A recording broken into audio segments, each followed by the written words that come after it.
Assalamualaikum warahmatullahi wabarakatuh. Saya M. Rakib Jamari dari Pekanbaru Riau, Indonesia. Sekarang saya berada di depan gedung tertinggi di Pekanbaru, 27 lantai. Nah, inilah lantai yang tertinggi. Wah, ini terdapat di Jalan Ahmad Yani, di dekat awal Bros Ahmad Yani.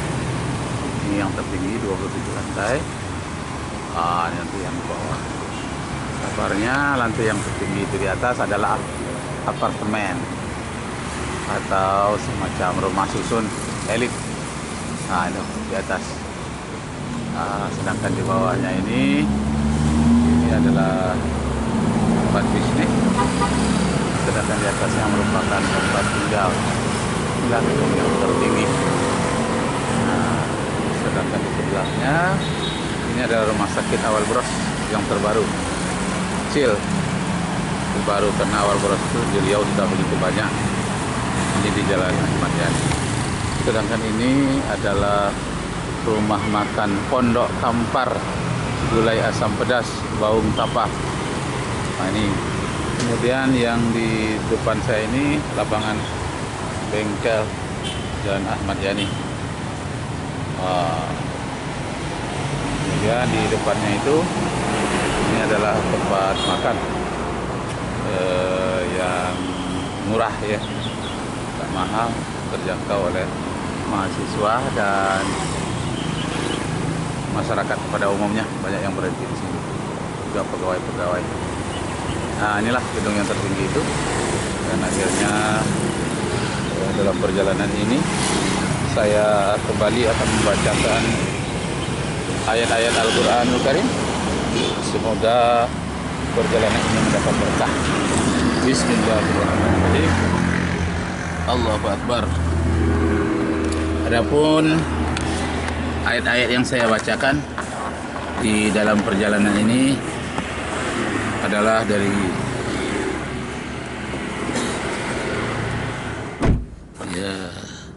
di dalam surat Al-Hujurat, surat Al-Hujurat ayat 13. A'udzu billahi minasyaitonir rajim. Bismillahirrahmanirrahim. Ya ayyuhan nas, inna khalaqnakum min dzakarin wa untha waja'alnakum syu'uban wa qabaila lita'arafu inna akramakum indallahi atqakum.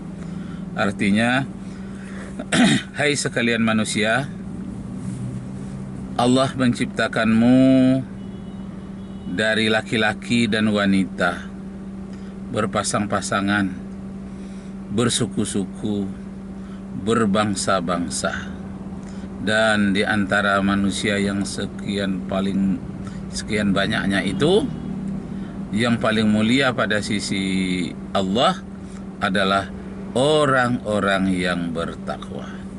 Nah, jadi pada minta hormat, Nabi Adam dan Siti Hawa, yang orang barat menyebut Adam and Eva. Nah, mereka berdua ini mengembangkan keturunan sampailah kepada manusia seluruh dunia. Pada tahun 2020 ini menjadi jumlahnya 8 miliar orang. Jumlah umat Islamnya 1,5 miliar orang. Itu Islam yang resmi. Ada lagi Islam yang tidak resmi, itu bermiliar-miliaran lagi. Kenapa saya katakan Islam yang resmi, yang tidak resmi? Yang Islam yang tidak resmi menyebut Islam, padahal dia Islam, adalah orang-orang Nasrani. Nasrani itu berasal dari kata Nazaret, tapi ajarannya yang mengesahkan Allah seperti yang diajarkan oleh Nabi Isa alaihi salam.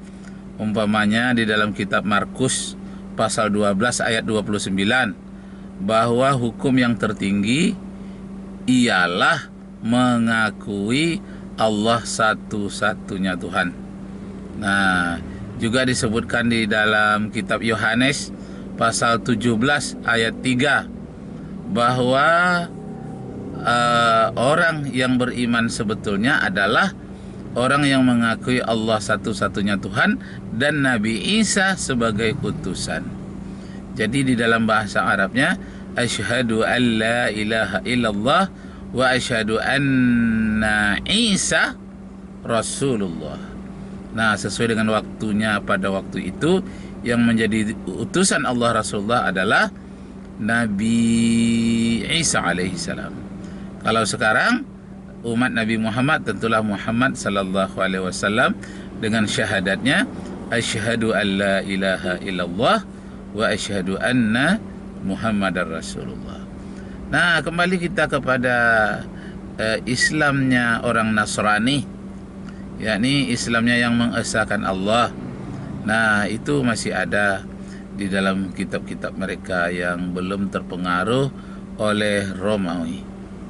Jadi orang-orang Romawi ini karena dia menjajah Timur Tengah dan menjajah Palestina, menjajah Israel, akibat orang Romawi ini menjajah, maka mereka menanamkan cita rasa keagamaan mereka yang sudah mendarah daging percaya kepada dewa-dewa punya anak, bahwa dewa-dewa itu memerlukan tumbal darah manusia.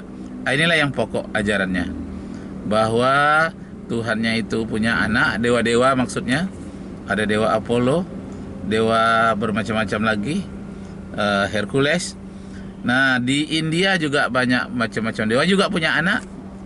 Kemudian ajaran-ajaran kepercayaan lainnya termasuk Yahudi juga sedikit mempunyai ajaran Tuhan punya anak, misalnya Uzair. Tapi Tuhan punya anak di dalam agama Yahudi bukan betul-betul Tuhan melahirkan, tidak. Hanya majazi, ungkapan kemuliaan, karena dia pemimpin agamanya, pemimpin masyarakatnya yang sangat dihormati, si Uzair ini. Lalu dia ini pernah tidur sampai 100 tahun. Setelah itu ucapannya yang aneh-aneh, tapi banyak menemui kebenaran, sehingga dicatat. Lalu orang-orang yang kagum kepadanya mengatakan Uzair ibnullah, Uzair ini adalah anak Allah. Nah, tapi itu bukan anak yang benaran, anak untuk menunjukkan kehormatan saja. Sama dengan murid yang disebut anak emas. Bukan emas itu betul beranak, tidak. Ini anak emasnya nih. Itu anak yang paling disayangi, orang yang paling disayangi. Jadi Bapak Ibu serta saudara-saudara sekalian, ingin kita pelajari bagaimana Yunani dan Romawi menguasai separuh dunia pada waktu itu. Romawi itu ada Romawi Barat dengan ibu kotanya Roma di Italia, dan kemudian ada Roma Timur dengan ibu kotanya Konstantinopel di Turki. Nah, mereka ini menanamkan kepercayaan-kepercayaan sesuai dengan kepercayaan yang mengakui adanya dewa-dewa itu. Nah, sekarang bertemulah ajaran Islam, ajaran tauhid yang dibawa oleh Nabi Musa dan Nabi Isa alaihi salam, bertemu dengan ajaran dewa-dewa dari Yunani, dari Romawi. Nah, murid Nabi Isa ini dengan gigih membawa tauhid ke Eropa. Tapi orang Eropa dengan gigih pula menawarkan ajaran bahwa Tuhan itu memerlukan tumbal dan Tuhan itu beranak. Nah, ini dia. Kemudian jumlah dewa-dewa itu banyak sekali, paling tidak ada 3. Nah, bagaimana orang Romawi ini menanamkan konsep syirik Tuhan itu lebih dari satu kepada orang yang ajarannya murni tauhid, Islam yang dibawa oleh Nabi Isa alaihi salam. Nah, caranya ialah dengan membelokkan sedikit. Nabi Isa alaihi salam membawa tauhid. Caranya Nabi Isa alaihi salam itu sendiri yang disembah, dianggap sepengganti dewa. Dewanya namanya Dewa Mitra. Dewa Mitra itu artinya dewa matahari. Dewa matahari itu karena matahari di Roma itu setelah berbulan-bulan tidak pernah nampak karena pengaruh musim, pada tanggal 25 Desember lah untuk pertama kali di Eropa memperlihatkan wajahnya. Sehingga tanggal 25 Desember dianggap hari kelahiran Dewa Mitra. Nah, karena ini tidak bisa dihapuskan kebudayaan ini, disesuaikanlah, diubahlah tanggal lahir Nabi Isa itu disebut tanggal 25 Desember. Demi terjadi sinkritisme, terjadi percampuran antara kepercayaan beranak dan memerlukan tumbal darah dari Eropa, dari Romawi, dengan kepercayaan tauhid dari Nabi Isa dan Nabi Musa alaihi salam di dalam kitab Perjanjian Lama dan kitab Perjanjian Baru. Yang berhasil mengkompromikan antara syirik dan tauhid itu adalah Paulus. Akibatnya Paulus memadukan itu, caranya dianggaplah bahwa ajaran Nabi Isa tentang bersunat itu tidak perlu lagi karena sudah digantikan oleh baptis katanya. Dan kemudian bersunat tidak perlu lagi, kemudian mengampuni dosa. Dosa sudah diampuni oleh Nabi Isa melalui tumbalnya, melalui darahnya. Padahal ini ajaran Romawi, darah-darah itu. Sampai sekarang ada juga, tapi itu yang pakai tumbal-tumbal darah itu orang mencari pesugihan di Gunung Kawi. Yang berkaitan dengan jin lah, pasti dia menuntut darah. Kenapa? Dalam perkajian spiritual dan tokoh-tokoh spiritual ada disebut dukun. Kalau sekarang tidak mau disebut dukun, disebut dengan paranormal. Nah, dia membutuhkan darah. Memang jin itu membutuhkan darah. Jadi ajaran jin dari Yunani dan Romawi itu diikuti, dimasukkan, mempengaruhi ajaran dari Nabi Isa alaihi salam. Berhasil dicampurkan oleh Paulus, sehingga keberhasilan Paulus ini dia menjadi orang yang terhormat di kalangan orang yang mengakuinya, sehingga dia disebut dengan rasul, atau orang menyebutnya dengan Rasul Paulus, padahal Allah tidak pernah mengangkatnya menjadi rasul. Baik Bapak Ibu yang terhormat, kembali kita kepada ayat Al-Quran yang sengaja menciptakan manusia itu berbeda-beda. Kalaulah Allah menginginkan Islam saja di seluruh dunia, dalam 1 detik saja bisa Islam seluruh dunia. Kalau Kristen dihendaki oleh Allah seluruh dunia tidak ada Islam, bisa mudah. Tapi kenapa Allah menyebut sengaja Allah menciptakan manusia laki-laki dan perempuan, bersuku-suku, berbangsa-bangsa, saling berbeda untuk saling memuliakan, agar dunia ini dinamis, tidak statis. Jadi Bapak dan Ibu yang terhormat, demikianlah, semoga Allah SWT meridai kita. Kesimpulannya, terimalah perbedaan, pandai-pandailah menyikapi perbedaan.